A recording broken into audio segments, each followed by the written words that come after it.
A Mark. Charlie Mark.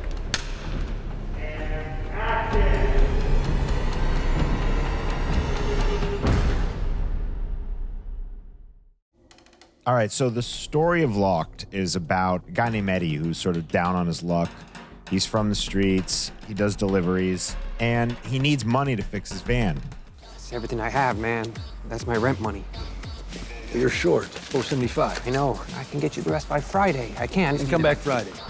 You know, he's been scheming so long, no one's gonna loan it to him. No one's helping him. He's stuck in a position that I think a lot of people find themselves in. He doesn't have the money he needs. And so he resorts to stealing. And so he finally finds a car that is unlocked. And once he's closed the door behind him, he's basically trapped now in a cage on wheels. Help me!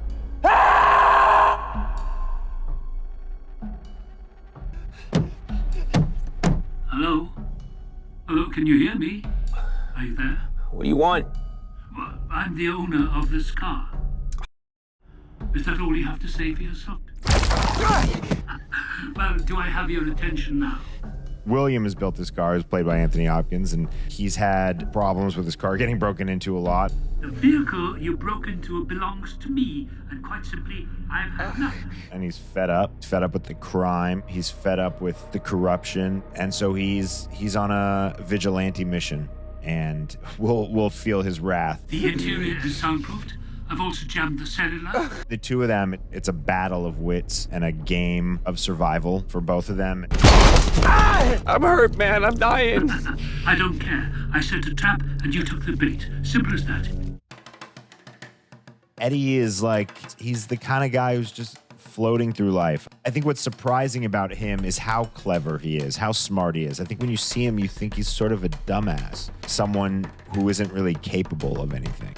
What, you think I'm illiterate just because I don't have any money? I can't read? I read. You know, you underestimate him, and I think William underestimates him. Seeing Bill transform, you know, we've seen him transform into a clown, we've seen him transform into a vampire, but we've never seen him in a hoodie and bleached tips. I know you don't, because she's calling me, telling me you ghosted your own daughter. I can't believe you're doing this again. Eddie has a family. He has a daughter. And at the start of the film, his priorities are out of whack. And he's not there for her in the way that she needs.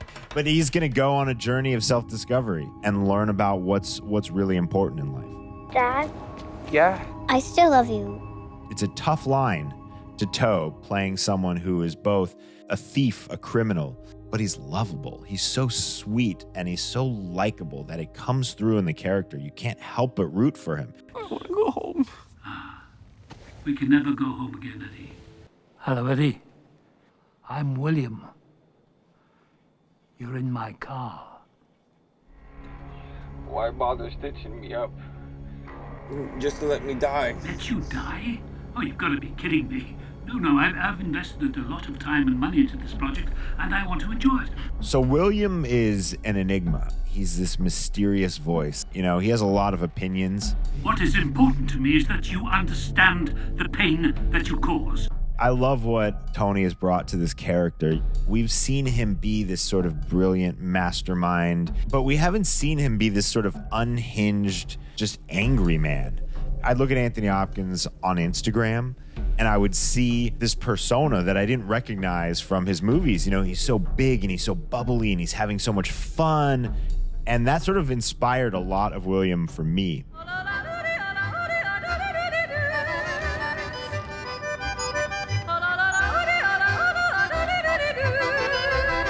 And so I'm so thankful to both Bill and Tony for showing up and giving me these kind of performances and feeding off of each other in the way that they did. That's not justice. Well, it seems fair to me, old sport. Not when the system is rigged. Oh, so what has always been rigged? Watching these two actors who have played some of the most iconic villains of all time go at each other in the way that they do, it was amazing.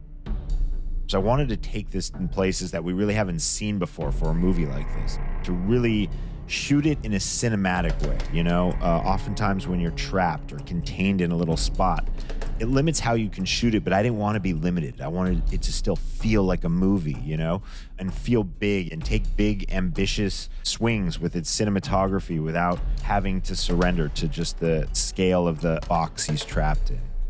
We built multiple versions of the car, but the main one that we shot on was on a soundstage. Our production designer worked on Gravity as an art director, and for Gravity, they designed these pods on rails. The whole set could kind of break apart and just slide.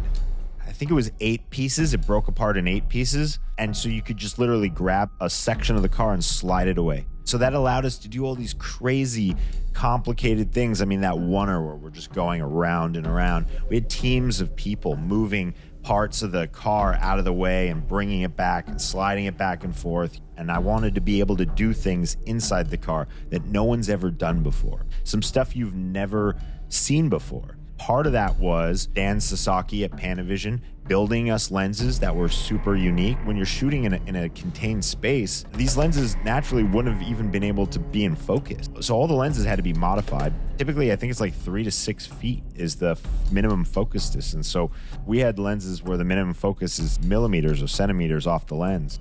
All of those things came together to make something that's really visually unique and constantly exciting, constantly changing. You might be trapped in a car, but you never feel stuck.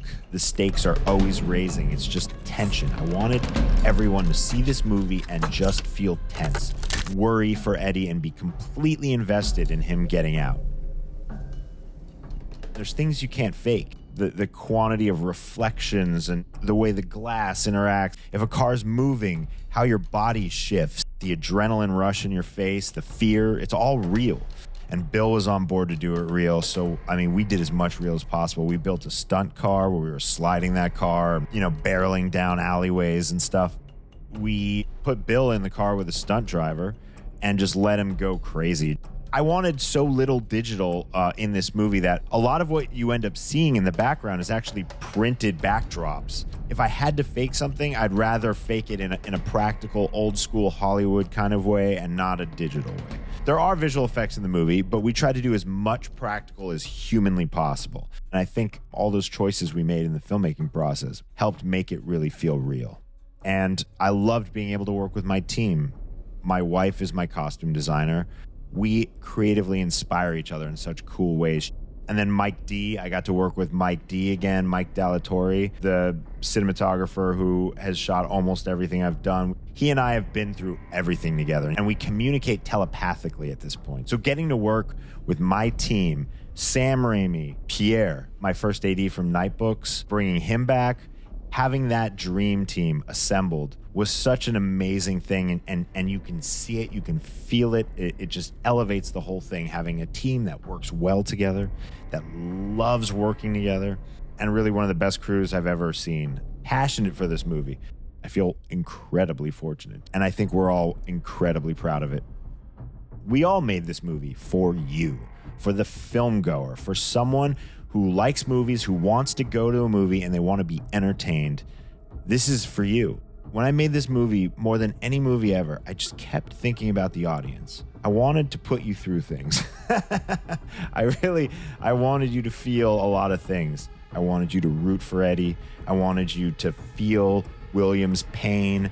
I wanted you to relate to both of them at times. But mostly, I wanted you to feel incredibly entertained. And I felt a need to tell this story to you. I hope you'll come, sit by the campfire, and let me tell it to you. I don't think you've ever seen a movie like this, and I think you are really going to love it.